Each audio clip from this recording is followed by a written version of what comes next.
when you replace industry that makes things with the fire industry, the finance, insurance, and real estate, they make their money off of infinite financial growth, right? And so they want everything to get as expensive as possible. That's how they make their money.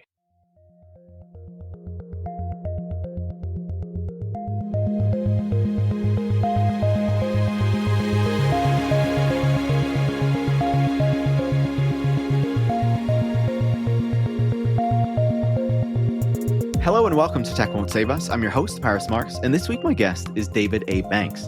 David is the author of The City Authentic: How the Attention Economy Builds Urban America. He's also a lecturer in the Geography and Planning Department at the University of Albany, and he writes the Other Day newsletter and co-hosts the Iron Weeds podcast.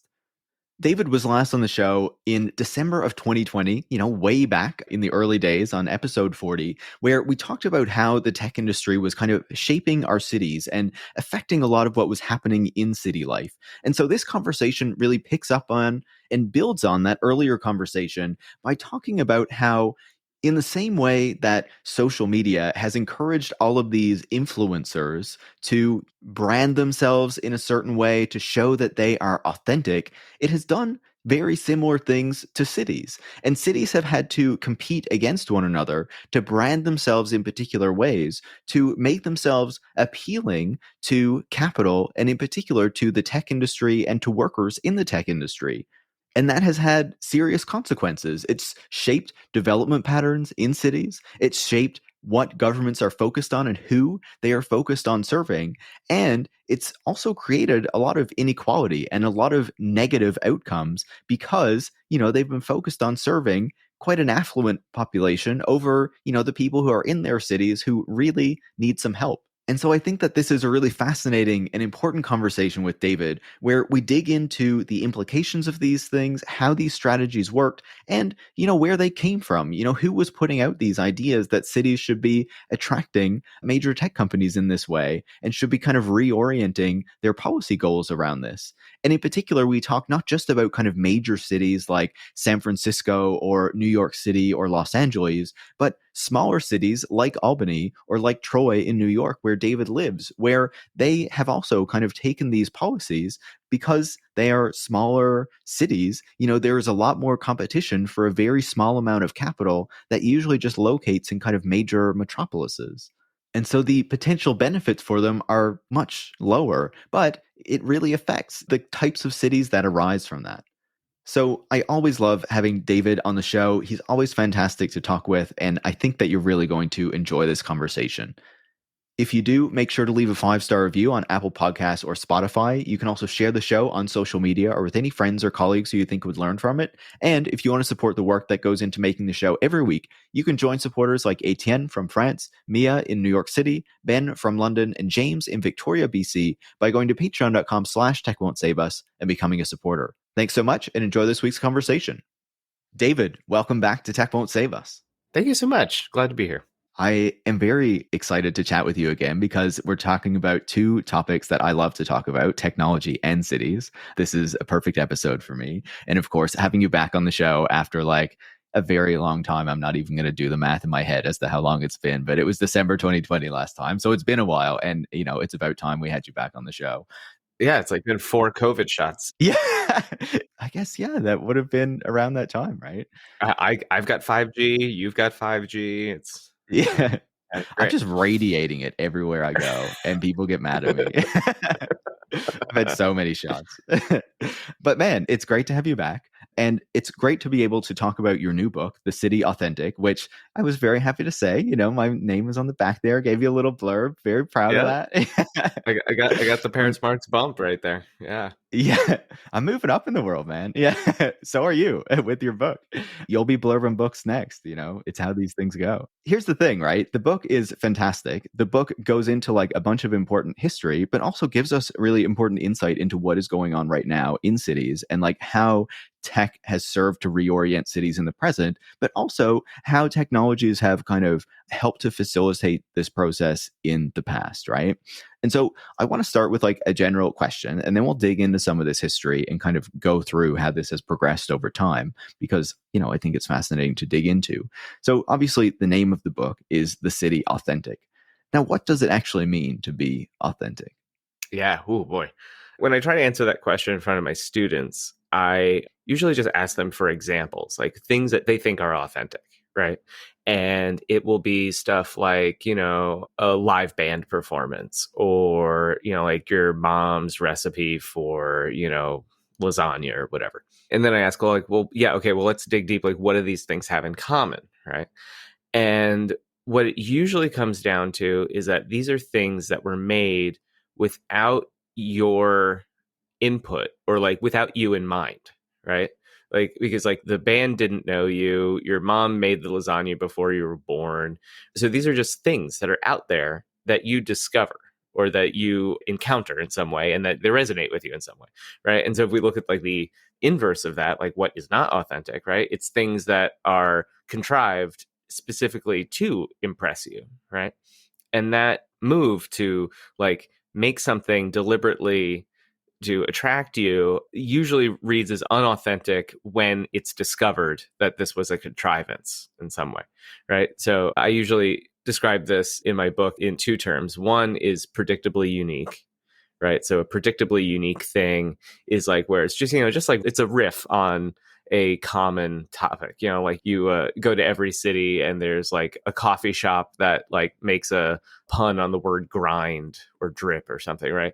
Or different cities will now have like started to have like apparel that they sell in different stores. Building off the kind of I Heart NY trend, and everyone needs to do their own. Yeah, or keep Austin weird. I was in Denver last month, and I would go for research. I would go into the gift shops. Yeah, just for research. We get it. Yeah, for research purposes. And they would have all these shirts that would say like Mile High in Denver because they've had weed legal there since like 2014 or something. And I bought one and I actually wore it. I put it on during my academic conference presentation. I was like, this is important. And it was dead silence. Like, I don't know, academics have no sense of humor. It was like a tie-dyed Mile High in Denver shirt. And I just like put it over a suit and tie. And they're like, I got nothing. But like authenticity walks this fine line between things that you didn't know you wanted. And then you find them and you're like, oh, wow, this is something that I found that didn't even consider me when it was created. That means it's authentic because it has an origin somewhere. And the urban sociologist Sharon Zukin, who, if I'm sitting on the shoulders of giants, she's definitely one of the big shoulders that I'm sitting on. She argues that, like cities are actually a bad place to find authenticity because they change so much, right? So like these aren't, if you're looking for a place that is going to have like something old in it, like the city isn't really a great candidate for that. But cities are usually considered places to find authenticity because they, at least probably in the last like 20 years or so, peddle in the experience of origins, right? The experience that you are finding something that is old or the first to XYZ, So that's kind of what authenticity is today, is focused around experiences and whether or not the experience that you're having connects to your expectations of what an experience should be and like how it resolves because of some similar identity construction issues that you have for yourself, right? But the idea is that, like as a modern subject, all of us are walking around trying to create the story for ourselves that creates our identity. And when we find stuff that resonates with us, that we like, right? Like we try to rein that in to be part of our identity.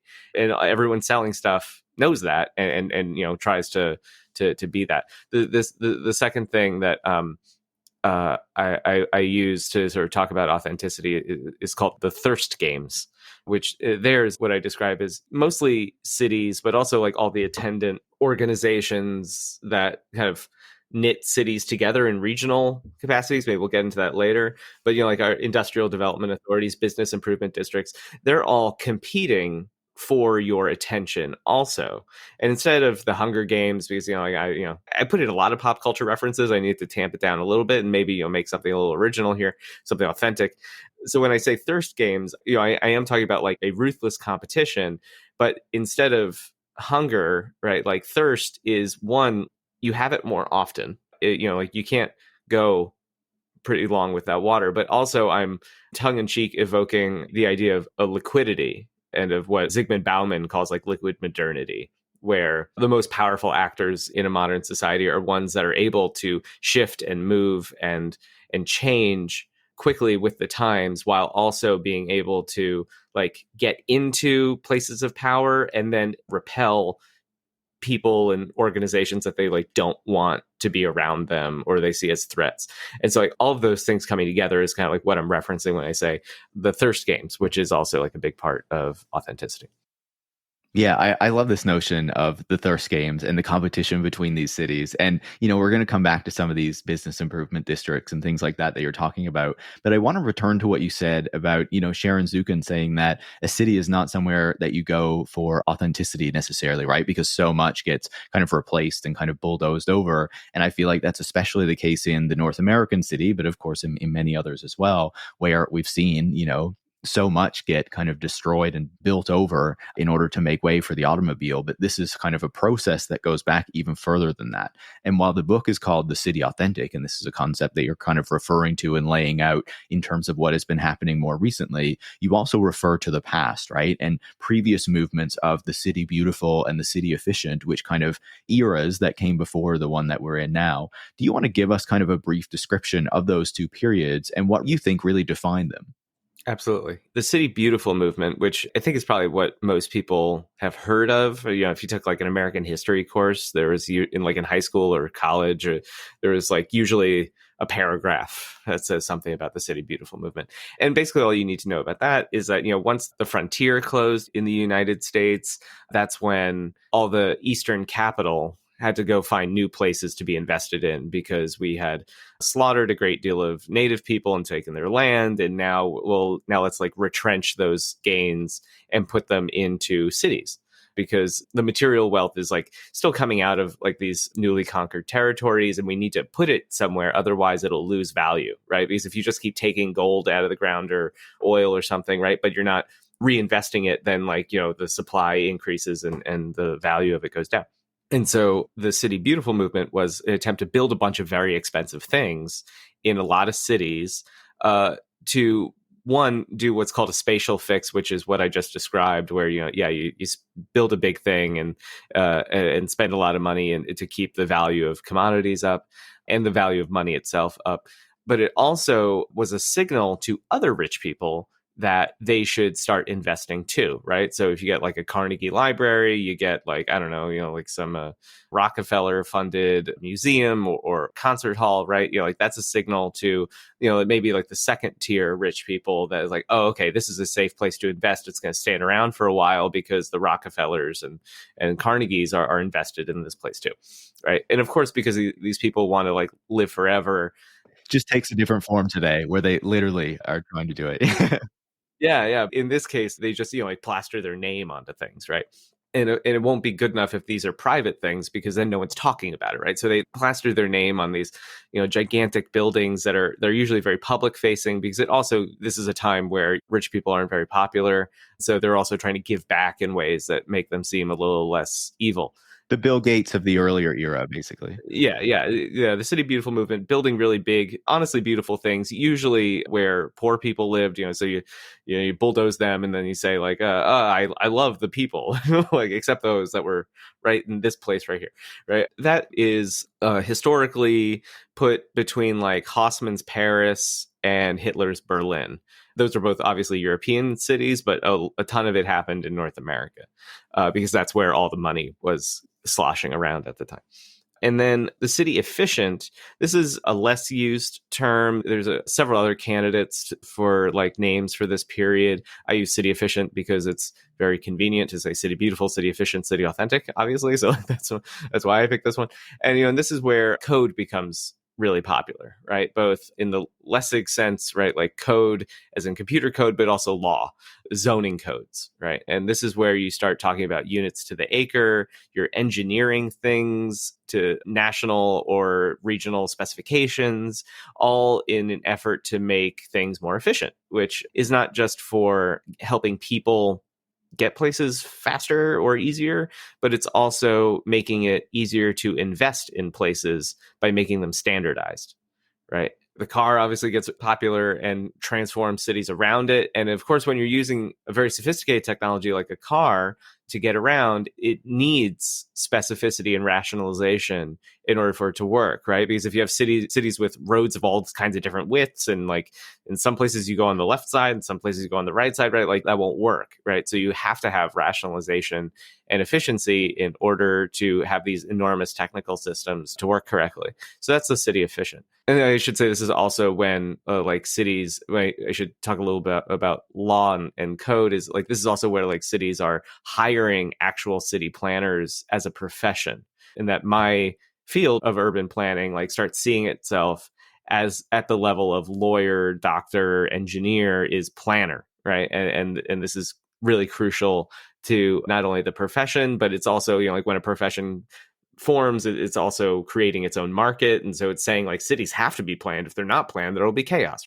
I think it's fascinating to hear you kind of periodize it in that way, but also to think about kind of the technologies that were involved in those periods, right? Like if you're thinking about the city beautiful and the need to build these big kind of, architectural projects, internal combustion engines and steam power and things like that are necessary in order to move all these goods and materials and what have you, and to make this possible. And then you move into the city efficient era where now, the automotive city is taking over, and you're rebuilding things around the image of the automobile. And certainly that is what we see in North America and many other cities through that period, where many parts of the city are really being kind of leveled to make way for the development that is being done in order to remake things for the automobile, to encourage people to be using the automobile to get around. And of course, I think we also see a bit more of kind of like the city becomes more bland or whatnot because of the way that things are built, because we have these kind of cookie cutter big box stores and all this kind of stuff that's being built. And this is kind of what this period looks like. And so obviously with talking about that, you get us up to kind of the later part of the 1900s, around the 1990s, that period with all of that. So what are the challenges that cities are starting to face, at the end of this city efficient period that starts to make the kind of conditions for a new mode or a new kind of era to emerge as you start to talk about the city authentic? Cities have these interesting set of problems. Like on the one hand, crime is down in North America and Europe, like in never before seen ways. Crime's at historic lows, but they also don't have any money. Industry has left most North American cities and a lot of European ones, and they're not coming back. They're not interested. And that was how cities did grow, is that they would do smokestack chasing, but the smokestacks aren't listening. We're sending those all to China at this point. Yeah. Those all go to China and Mexico, right? Like South America, like the labor's too cheap. And so they're not listening. What labor is not cheap does stick around, right? And it's in these creative class kind of fields, right? So the white collar industries, basically, right? And here, this is where the geographer Jamie Peck describes this as like the perfect lacuna or like open space where all these city officials are like, well, we don't have any other playbook. And so in Waltz's Richard, Florida in 2002 with the rise of the creative class, and he's like, here's the new playbook, right? Literally, like this is the book that I wrote is the playbook. So what you want to attract is what he calls like the 3 T's, like talent, technology, and tolerance, right? So tolerance being, this is very dated to 2023 ears, but he'll talk about like a gay index, because he recognizes that cities that have a large LGBTQ population seem to be doing pretty well. This is also a time where if it's like a dual earner household that doesn't have any kids, like they have a ton of expendable income, and there's still like these like very well-defined districts that LGBTQ people like coalesce around, and they seem to be doing really well. So he's like, oh, you need those. And they also all seem to be in like these designerly kind of professions. It's pretty essentialist reading from what we can see at the time, but he's working with whatever he can find in the late 90s. And then also probably like a specific subset of like the LGBTQ community that he's interested in, right? Like yeah, it's going back and forth where it's like, well, yeah, of course I didn't find like the trans person that, like got kicked out of their family's house and lives in Mobile, Alabama. Like that person's not on his radar because he's not looking for them. Right? Technology is obviously like these upcoming Silicon Valley kind of companies, like he sees that. And then tolerance for all of it is super important. And the talent is being able to do these white collar jobs. And so the answer then is like, well, just keep these people happy, right? Because creativity is like the new oil or whatever, right? Like this is the new source of value creation. And because these people tend to flit around to like different employers, or they're self-employed, they can work anywhere. Like the job of cities is to be the fun weekend dad, as I describe it, right? Where like you don't have to make any rough choices, just be fun, right? And if you can create this atmosphere where people want to live, and you make small investments and create like enticements for fun things to show up, then you'll just create this like culture and economy or ecology even of creativity that spurs innovation. I think this is really important, right? Because this is a moment, as you're saying, cities are they're kind of stuck, right? They're looking for what is going to be the next thing to drive them forward, to kind of create a new wave of kind of prosperity, wealth creation, all this sort of stuff. And, Richard Florida enters with this playbook. Richard Florida, of course, has blocked me on Twitter. He's not a particular fan because I've criticized him. Yeah, I'm blocked also. But, so he kind of enters with this playbook, like, this is what you can do in order to revive the economy. And his playbook is basically like, look at all these people in quote unquote creative professions. Really, what he means is people earning like higher, than average incomes, and saying you as cities need to go out and you need to take actions and implement policies that are going to attract these specific people, right? You need to be looking for them. You need to be kind of orienting your whole kind of approach toward attracting these people, toward making these people happy. So what is the ultimate effect of doing that, right? Because this is a moment where obviously a lot of cities are trying to attract tech industries, because that's a big part of the creative economy, and the tech industry is really taking off in this moment. So what is the effect of kind of having all of these cities chasing after these particular type of workers, this particular class of workers? Yeah, so this is actually interesting because like, we're talking about like the 90s and the early 2000s. The culture picks up on this like inevitability of like the way things are going in the 80s, and you see it in movies, starting with like even like Christmas Vacation, like National Lampoon's Christmas Vacation, like the neighbors played by Julia Louis-Dreyfus, and I don't know the dude's name, but like they're just like these like yuppie people that you're supposed to hate, but you see them as like these people out of place. Like they should be in a city. They look like they should be in a city, but they're not. They're in like this like suburb living next to Chevy Chase. Like something's wrong here. And then like in 86, like David Byrne makes this movie that I love and pretty much everyone else I talk to hates, called True Stories, where he's basically describing this exact problem of like cities not being able to retain talent. I think it's actually said in the movie, like, people don't realize if they're working or not working, and they just do things because they enjoy it. And so like, what the hell do you do to these people? What do they want? And then I think probably the best description of it is Beetlejuice, that movie Beetlejuice, where the Dietzes show up to a small Connecticut town because like the dad has like nerves or something, right? And he like needs to calm down, but they reproduce themselves, right? That's constantly what this class does, or what this sector of the population does, is they can't help but like in a magpie fashion, like collect culture and sell it. Right. Because of course, like it's perfect. The dad is a real estate agent and the mom is an artist. And those two things are constantly coming together to create value. Their first idea is like, oh, this Connecticut town is so quaint and nice and I like it. And if it could just be tweaked a little bit to be a little bit more like amenable to the tastes of city people, we could just like take over this entire town and turn it into what today would be like, an Airbnb utopia of some kind, right? And like that's their first move. But then they find out that their house is haunted, and then they say pretty much like, oh, this is even more specific. You can't find this anywhere else, and so this is a competitive advantage or a comparative advantage that no one else can really have, right? And this is the essential component of the city authentic, right? Which is that like, here's a thing that cannot be exported, right? Or removed, because it is directly tied to this geography, this place in space and time. This thing happened, right? Whatever way we can get people to spend money to experience it, to experience that origin, right? Like that's our economy now.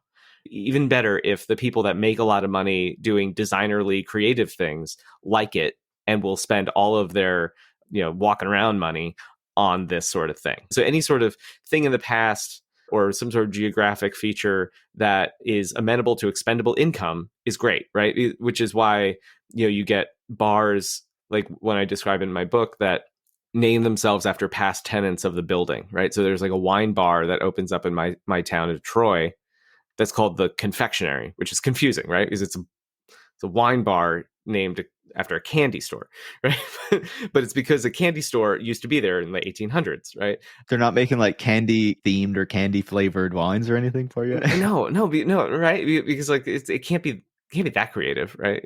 Because really what you want to do is like take history, freeze it in amber, and then like sell it back to people. If they had picked the tenant right before the bar, it would have been insurance themed, right? And like that's not something that people want to expend money on willingly. Yeah, let's go to the insurance bar. Sounds great Yeah, to me. right. Yeah.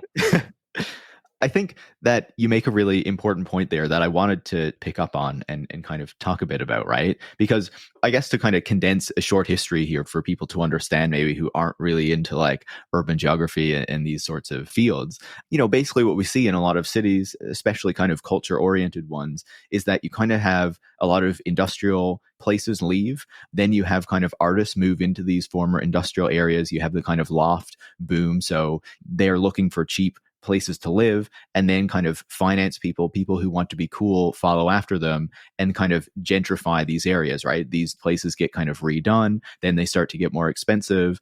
And, we have kind of seen this process through many large cities where real estate prices, where neighborhoods have kind of been updated, have kind of been gentrified, and prices have gone through the roof over the past, number of decades, basically. And there's something really important that you talk about in your book where, when we had cities whose kind of economic bases were more dependent on industrial work, there was kind of a desire to keep property prices and housing prices low. But as we shift to this kind of focus on the creative class, so to speak, and the focus on finance industry, that desire goes away. Do you want to talk to us a bit about that and how that proceeds and why that desire to kind of keep housing prices low goes away and what that means for, people who actually live in cities? Yeah, so the industries that made things, right, like made commodities, they made their money off of selling the commodity, right? And it was a cost to own land and employ people, right? And you wanted to keep the cost of living low because then you could pay lower wages. And you wanted land prices low, one, because that would influence the cost of living, but also because, like, if you ever expanded your factory, right, you're paying more in land prices because a factory takes up a lot of land. And you also don't want a ton of competition for other uses of land, and you don't want your factory getting surrounded by apartments or other factories or something, right? You want to be the big guy, the big fish in the small pond, which is why, like my region in like upstate New York, right, is just like dotted with cities that never really got beyond like 100,000 people. Was because this was like a nice little sweet spot for that sort of economy. But when you replace industry that makes things with the fire industry, the finance, insurance, and real estate, they make their money off of infinite financial growth, right? And so they want everything to get as expensive as possible. That's how they make their money.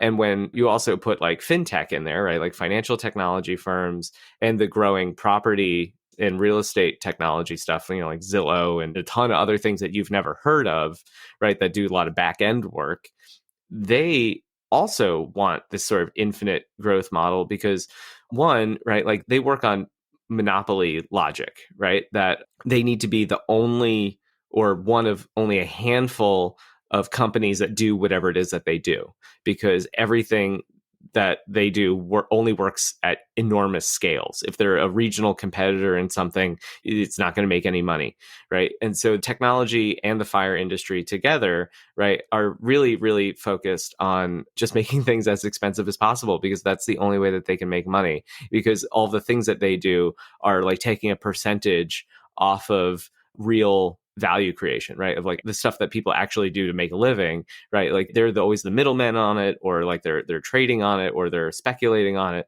As everything gets more expensive, their little percentage gets higher, or the actual dollar value of that percentage gets bigger. And so that's the material change when you go from industry that makes things to an industry that usually just kind of speculates. Yeah. And I think that's really important to understand, especially when we look back at the impact of the kind of creative class theory, right? And having all of these cities running after this particular industry, trying to attract these particular industries to their cities, having all of these workers, and what it actually means for people who live in cities, especially at a time where cities are trying to attract more people back to them, right? To kind of keep a kind of vibrant economy going. In the book, and I know you've written a review of it in the past, Richard Florida kind of wrote a bit of like a mea culpa sort of a book in 2017-18 to say like, this has really not worked out. Like, what have we seen as being the impact of this focus on the creative class and kind of running after the tech industry and the fire industry and remaking our cities in this way? That book, The New Urban Crisis, I don't think Florida's written a book since then. I think he's still trying to figure out like what his thing is now. Even he can't like ignore the fact that like this thing that he kept saying people should do like isn't working. And it's also just like a fascinating book because it comes out in 2017. It's so clear, especially from like the last chapter, that he was supposed to be our HUD secretary under Hillary Clinton, or at least like something involved. Like his star was supposed to rise with a Hillary Clinton presidency in some way, and that didn't pan out. And so he's like, well, I guess I'll just finish this book and figure out what to do. But the issue there, and this is something that he acknowledges, right? So what I'm about to say comes mostly from that book, is that, cities sort of retrench their wins and make it impossible for new cities or like down and out cities like in the Rust Belt that want to revitalize, right? Like they can't compete with a New York City, a Chicago, a Los Angeles, or even Atlanta and Orlando, right? Like because they've retrenched their earlier wins with what are called agglomeration benefits, right? Like if you do X job, for example, Atlanta, the film industry, right? Like in I think it was like the late 90s, they started like making it really cheap to film there. And then that sort of grew and grew and grew to the point that, like now, like, around by me, we're trying to get prestige television to always film by us. So like Succession and The Gilded Age were both filmed around the Albany area. And that was the direct like effort of revitalization work to like, they picked that as like, because we have like several, if you want to do like a period piece on 18th century New York City, like we're a much cheaper to film in than actual New York City, right? So they'll do stuff like that. But once you like get some wins, you can't reach them anymore. So what ends up happening is you have like this massive inequality both within cities, but also between cities. And there's just like no catching up. And a lot of that has to do with the fact that, if your economy is supposed to be built on like having like a fun place to live where like creatives get to like have like these adult playgrounds, then of course, like there's only going to be like a couple places. Is it even comparable to say like New York City nightlife is anything like Albany, New York nightlife, right? Like that doesn't make any sense. And so I'll just end by saying, like what Albany in areas like it, like these smaller cities, what they try to do is position themselves as like these unique thrift store finds to like the brand name of the bigger cities, right? And that's the best that we can come up with, right? Of course, if you have money, you can just like spend it on like the thing that everyone knows exists. But if you want like the real like jewel in the rough kind of thing, then like, you come up here and you can find what we'll say is fairly similar experiences, these experience of urban origins at a deep discount. Yeah, it's so fascinating, right? And you think about this narrative that, we've been hearing for a while now, that a lot of the economic activity has kind of moved to the coasts in the United States, right? To the large cities, New York City, Los Angeles, San Francisco, places like that. And like you can see that is exactly what has happened, right? Because for these industries, like they need to be close to all of these other kind of industries that they're connected to these other companies that they're connected to. And it's much more difficult for smaller cities to ever catch up or become like the next tech hub or whatever, regardless of the number of tax incentives and whatever that they offer to these major companies, right? Maybe they'll get a data center or something like that, but that's not the same as like having a bunch of tech workers actually doing kind of that higher value work. And so your book focuses a lot not on like the large cities like New York City, but as you say, these smaller, cities that are trying to attract people, that are trying to attract tech workers, that are trying to attract the creative class in many senses. And so how does that actually work? Like, how do they try to bring these people in? And how do they use, obviously the book is called The City Authentic. How do they use the technologies that are kind of pushing authenticity at us, the technologies through which, us as kind of individuals or influencers try to, position themselves as authentic for people who are watching? How do cities do this same sort of thing? Yeah, so one thing that surprised me is that a lot of cities recognize that competition amongst them is starting to become an obstacle, right? For the longest time, the intercity competition was just, like default, like, oh, competition equals capitalism equals good. But completely uncritically thinking that, like, well, when we all compete, we all become the best of ourselves, right? But that's not panning out at all, right? Because you have these like obvious winners that just keep increasing their gains and their lead in front of others, right? And so like what's interesting is that like everyone that I spoke to on this did not want to be on the record saying that this is what they clearly needed to do, because a lot of places, especially like small cities and towns, don't want to like be incorporated into a larger city for reasons that range from hometown pride to like unfounded assumptions that crime will go up once like your trash is picked up by a different municipal authority. Like somehow that turns into crime going up or whatever, right? There's a lot of magical thinking around that kind of stuff. So it's like one thing is that like cities have to like at least administratively consolidate and get bigger, or at the very least when they make their pitches to the public to say like move here or visit here as a tourist, or to potential employers, so like move a factory or an office here,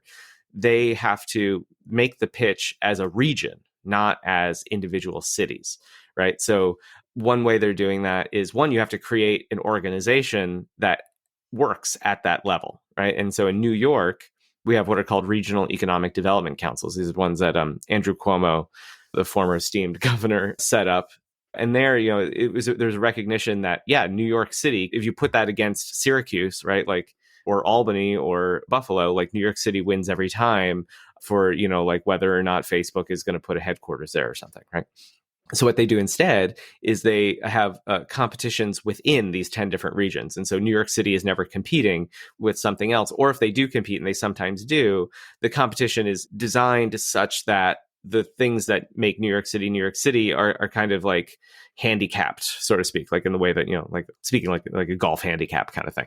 And so what ends up happening there is that you get these really intense thirst games within the regions. And so in the capital region of upstate New York, you'll have different cities competing for like, between low six figure around there, low interest loans, grants, and other kind of incentives to build things and to transform maybe old industries into new ones, clear brownfield sites to put on new clean tech, stuff like that. And usually these economic development councils, which are composed of governor appointed representatives that are usually already like the gentry of that region, right? Like the high executives or owners of big employers. They usually are the ones that are on these councils, and they'll release reports that say like, this is our vision for the region. And then it is up to everyone that wants their money to say, here is how what I want to do fits that vision. Right. And that's how these organizations talk to each other in order to create economic growth. Some of it is better than what it could be, just kind of like smoky back rooms where, people are, like slapping backs and making deals. Like now all the slapping backs and making deals have minutes and are publicly announced. But in general, like this rationalized system where you get like points and those points are reported, right? Like that's what they started doing. One of the things that stood out to me, like while you were describing that in the book, was just how necessary like a whole ton of consultants are for all of these like smaller cities who compete in this, right? And like it made me think, I was talking a couple months ago to Rosie Cullington, and she has a new book out about the consulting industry, and you just think about like how these companies can make so much money like going around to all these cities and selling them similar plans, or even just cities having to hire like local consultants to come in and write these proposals for money and projects they might never get funded to do. Yeah, because I've done it before. Like I've been one of those consultants and it's ridiculous. So, I mean, like a couple episodes ago, you had Kate Wagner on. I was listening to that in the Moynihan train hall, which is a very interesting experience. You can already see like parts of it like falling apart already. Like the Amtrak sign is like blinking and stuff. And you're just like, oh, this is amazing. What Kate was talking about, where architects have started to adopt the tech big idea rhetoric, right? Like the TED Talk style thing where it's like this building is going to revolutionize humans' relationship to the horizon, or you just say some wacky stuff like that, right?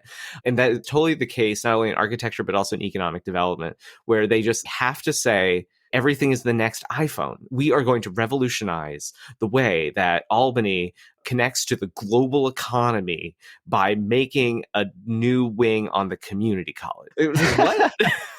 like just say we need a new wing on the community college. I don't know, just like calm down, right? But they need to hit this soaring rhetoric because otherwise it gets lost. People just like stop paying attention. And because like that is the language of power now, is to say that every single thing changes the world forever, right? And it has to have this, again, this like authenticity component to it, where you say like, not only will it change everything forever, but it could only happen here, right? Like this is the perfect place for this thing to happen because we have always been known as the place that does XYZ, right? So just to give a brief example, right? Like around here, we always had a bunch of apple orchards, and some of them are very old and continually operating, right? But, commodity prices being what they are, right? Like the apple business isn't as lucrative as it used to be, and you're competing with a global economy of apples where like you get red delicious apples like coming from Argentina or whatever, right? So like what else do? You have to go up the value chain to like more finished products. And so apple orchards will go to these regional economic development councils and say, we need $600,000 to turn us into a cidery or some other like apple derived product facility. And here's how doing that reshapes the entire region into this new kind of economy. One is like that, but then also, actual high tech sectors, like we have a chip fab up here from Global Foundries. I think it's a United Arab Emirates owned company. I think it is. And then we're also building a port on the Hudson. This is where the Hudson stops being a seafaring ships can only go up to basically Troy, where I live. And that's why Troy exists in the first place, right? And so there's a port in Albany that's supposed to do a lot of wind farm stuff. So you take like huge pieces of these windmill machines and you'll put them on barges and send them down the Hudson. And all of these sorts of ideas, while just like fine on their own, are always couched in like, we have always done this. This is in our blood and in the soil. Like it comes really close to blood and soil kind of rhetoric, where it's like, we have to do this sort of stuff here. Just magically, this is where this kind of stuff happens. Yeah. So like even the most like hard-nosed tech stuff gets this like tinge of magic dust that it has to happen here or something. Yeah, this is part of our legacy that we need to continue because this is what we do. One of the things that I find fascinating is to think about how this kind of trajectory has developed over time, right? And as you say, like you have these smaller cities that are trying to attract industries that have already kind of been rooted in like the larger kind of metropolises, right? And they're trying to kind of cash in on some of that wealth to try to attract some of that. And, obviously, I was thinking as I was reading your book about things that are happening locally here in Newfoundland, where I am on the east coast of Canada, not a very big place, right? But you still see these similar discourses. And I'm thinking like, if you look back at the creative class, and part of the promise was like, you need to do things that are going to attract these type of people. So like, even if the real estate soared and even if like a lot of things got worse and inequality got worse, like at least you got some better buses and like some things like that, right? But it feels like now you don't even get that, right? Like you see these governments doing tax credits for tech companies and tax credits for, film companies and whatnot to try to attract these sorts of industries to the area. But it feels like there's not kind of the consideration of what you actually do to improve society for most of the people who live in it. It's just, how do I attract these industries and these types of jobs that are the industries that are making a lot of money in the current economy? And the other part of that, I think, relates to something that was happening during the pandemic, right? Where we did see a lot of people, or it looked like a lot of people were leaving cities and going to less expensive areas. And again, Atlantic Canada up here on the East Coast is one of those places that were like very kind of behind, kind of sluggish economically. And all of a sudden you had an influx of people from places like Toronto, where the real estate is really high. And then the real estate prices started to soar here as well. And the people who lived here kind of couldn't afford the new prices as everything kind of shot up, and their jobs weren't making the big kind of tech salaries and stuff of the remote workers who were moving in.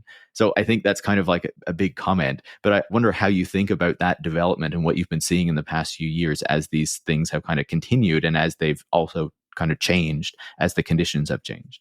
Yeah. So, I mean, big cities are, I think, always going to exist as long as like we can maintain complex civilization, right? Well, let's say that. And I would hope we're going to be able to maintain complex civilization for quite a while. Yeah, I'm also team complex civilization. But all of these like smaller cities and towns, like there are waves that, like the big cities kind of disgorge people for any number of reasons, and a pandemic is a good one. But what I saw in upstate New York was that, even though Hudson, New York, which is just south of me, a little less than an hour south of Albany, was the largest recipient of New York City people, right? Like the most New York City people went to in and around Hudson. Even then, the number of people that went there is disproportionate to the rent increases, right? The land value increases. Part of it is who moved. It was, fairly well off people that could afford to move, but also people who were like, had so much wealth that I heard from several real estate agents that this is basically what happened when people would go like, does it have high-speed internet access? And they're like, yes. And it's like, I will take it for 50,000 over asking, like without seeing it. It was just because like I need to get out of here away from the plebes that are all disease vectors to me, and I will just use all these services to bring food and information to me. Right. Internet, gig economy services, stuff like that. Yeah, so that's the tech angle here, is that all of these neo-feudal systems where you tap on a phone and some poor person has to go grocery shopping for you, right? Like that enabled a lot of people to very confidently say like, oh, I can just leave the city, go buy some sort of like old shack or nicer suburban thing that at the time probably cost 180, maybe low 200s kind of place. And then they all did that, and everything jumped up in price like crazy. Like I'm fortunate enough to own my home, mostly because I lived here before the pandemic, where like I have a 3-bedroom house that I pay less on my mortgage than I would in rent, which is why we did in the first place, right? It was just like, it actually was cheaper if you could amass a little bit of money to get the down payment. It was cheaper. But now that's not necessarily true anymore, where like the value of my house like more than doubled over the pandemic, and they haven't really gone down because one, like if housing prices go down, a lot of stuff falls apart, right? So like everyone in that arena is invested in literally and figuratively in like keeping prices from never going back down. There's this ratchet effect where they just keep going up and up and up, right? But then there's also these like really interesting situations where you're like, okay, well now that you move up here, right, and you maybe get some groceries, but like you've lived in Manhattan almost your whole life, or at least like your adult life, and now you live in a place that snows a lot, and you have a 500-foot driveway leading to a country road. You need to like find out how to plow it. And and who like takes away your garbage, and your furnace runs on oil, and like someone needs to show up and like fill it with oil again, and there's like you're not hooked up to a city sewer or anything, right? So like there's all these new things that you have to deal with. And so what some people were doing was like going on like Nextdoor or on these Facebook groups, like to ask for like recommendations for different sorts of services to get this done. And what they would often find is like very, very angry people, like get out gentrifier. They correctly recognize this as rural gentrification. They're like, get the fuck out. I'm not going to tell you where I get my oil because they'll jack up the price on me, which is correct, right? Like there's like no, I'm not going to help you like do this here. No way. Yeah, it was a total revolt to the point that this real estate agent that's in the book, Megan White, they created their own app. They had to create a walled garden of their own called Upstate Curious, where they had to like be able to have their clients talk to each other in the same way that a city would just sort of naturally let you talk to each other because you're physically proximate. They had to recreate that in a rural setting through the phone just so that they could talk at all and like and share something, because most people just didn't want to talk to them, period, or and they would get some pretty serious harassment thrown their way. But now she's also going into commercial real estate, because obviously like now these a lot of these people want to stay here, but they want like, you know, the wood fired pizza and like all the other like a nice hairstylist. They like they want all these urban amenities in the country, but you can't like do the serendipitous like, you know, like, oh, I got off the at a different train station today and found this new place. So now they're also like trying to knit together these networks of affluence in the countryside, mostly through social media, which is fascinating to watch. That is absolutely wild. And, I think it also shows just like another means of kind of, the wealthy in this particular class kind of carving themselves out from everyone else, but in this more kind of digital way, right? You can't even use the app that everyone else is using because they hate you. So you have your own app with your own kind of selection of services that you can access or tell you where to go and all this kind of stuff with your own like specific community. That's wild. Before we start to close off our conversation, I wanted to ask you how this plays out on social media as well, right? Because you not only have cities kind of promoting themselves on social media, or like the kind of organizations that run kind of the downtowns and want you around those areas and kind of shopping in those areas in particular, but also particularly like developments that want you to care about, whatever it is, their housing development or their business or what have you. So how does this kind of branding effort then play out on social media, as this is kind of one vector for the authenticity and the attempt to sell authenticity to attract people to a particular city? Yeah, so this gets really interesting because everything we've talked about so far, right, is involves the person in the community, right, or the organization claiming how unique the place is, right? It's predictably unique, it's authentic, it's one of a kind, right?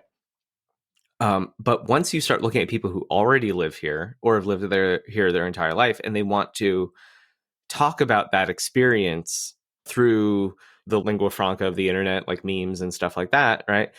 You actually get them talking in terms of mass produced culture and objects, right? So I speak to one person who wanted to remain pseudonymous. So I got to make up a name for them, which I absolutely love making up names. So Elroy McDaniels is the name I gave this person. You're good at making up the names. I like it. I love making up names. I wish more people wanted to remain pseudonymous in my book. That was the only one I got to do. But he runs this Instagram account called Upstate New York Memes, NY Memes. And it's just stuff like the starter pack meme, right? Which is, I think, kind of played out by now, but at the time was fairly popular, where, it's just a collection of things, right? And then you label it the X starter pack, right? So if it was the Tech Won't Save Us starter pack, right? It would be your book, right? And it would be thinking thoughtfully about technology and a podcast app. I don't know. People get mad at Elon Musk. Yeah, right. And so I was looking at these starter packs for like cities and towns around here, like places that like nobody has heard of if you're not from around here, right? Like Loudonville, right? Or now people know Clifton Park because that's where Keith Raniere had his like dungeon for Nexium, which was around here. So sometimes people know Clifton Park. So I ask them like, okay, so like what makes Guilderland, New York, right? Like the place that it is.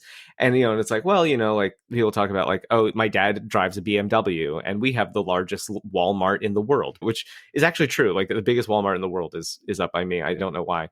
And of course, like the argument here is that like this has to be widely understandable through consumerism. And so it's this flip where like actually this place is like all other places, and the differences are in these minor consumption habits, because everyone can think of like the person that drives a BMW or always has a hydro flask on them or wears Uggs, right? Or it'll be stuff like, because a lot of this is like high schoolers talking to each other, it can get kind of mean and catty. It'll be like, backpack SoundCloud rapper and pregnancy tests, or like this high school and this other high school is, Land Rovers and Chanel or something. And I was also surprised to find out that there is like almost no literature on this, at least nothing that I could find. But this happens everywhere. So like, because Elroy, who I was talking to, did this because he had a lot of friends on Long Island. And, like Long Island, much like Southern California, has like a bunch of little municipalities that are almost indistinguishable from each other if you aren't from the place, but everyone has very, very specific opinions about those different places. But because they're kind of indistinguishable on their face, to describe their differences has to be one, like this narcissism of small differences, but also like through little consumptive habits that are very clear to people of like what makes them different. And so like this happens like all over the place. Like I remember BuzzFeed, RIP, doing like you grew up in Miramar, Florida, which is where I grew up, right? Like you lived in Miramar, Florida when, and it's just like a list of like 30 things that made sense to me, but wouldn't make sense to anyone else, the fact that, did you know Johnny Depp went to Miramar High School? It was like, yeah, like stuff like that. And so like, it's just like very fascinating that like once you actually get into the community, the authenticity talk is completely gone and it's replaced by its exact opposite. And that it's so useful that actually real estate agents buy posts on this guy's account to sell their house. Yeah, of course. It's I don't know. I think it's so fascinating to see how those things kind of develop, right? And to see just the ways that social media is used in order to kind of forward these broader trends that are happening. I think in this conversation, you've given us so much to think about, right? Not only how these cities and how these trends have kind of progressed through history, but also how the tech industry and the growth of the tech industry and kind of its influences on cities have shaped a lot of that development over the past couple of decades. I'm wondering, to kind of close off our conversation, how do you see these things continuing in this moment and into the future? Like, how do you see capital and technology kind of continuing to remake our cities in order for them to kind of further profit off of what is happening in them? So when I talk about this book in front of like fellow geographers or stuff like that, they usually say like, this has always been like this, right? Cities have always advertised themselves and they've always been obsessed with growth and all that stuff. And that's true, right? So what's different is one, like how far cities can reach and how they can reach specific kinds of people or companies, right? And so like one way that this is kind of trending is, now that influencers are just kind of part of a PR budget, they're not just like some weird idea. They're just the like pretty mainstream idea for how to market anything. Cities have started going to those placement ad firms that just exist and like, I want to buy an influencer for an afternoon, and like I want, we'll fly them out to whatever city, client city, and like they just like do their thing in our city, and then that will make our city seem cool, right? And of course you pick the influencer for the kind of people you want there, right? If it's like Youngstown, Ohio, and it's an aging population, you get like some young Zoomer to like go there and be like, wow, actually Youngstown is pretty rad, or whatever.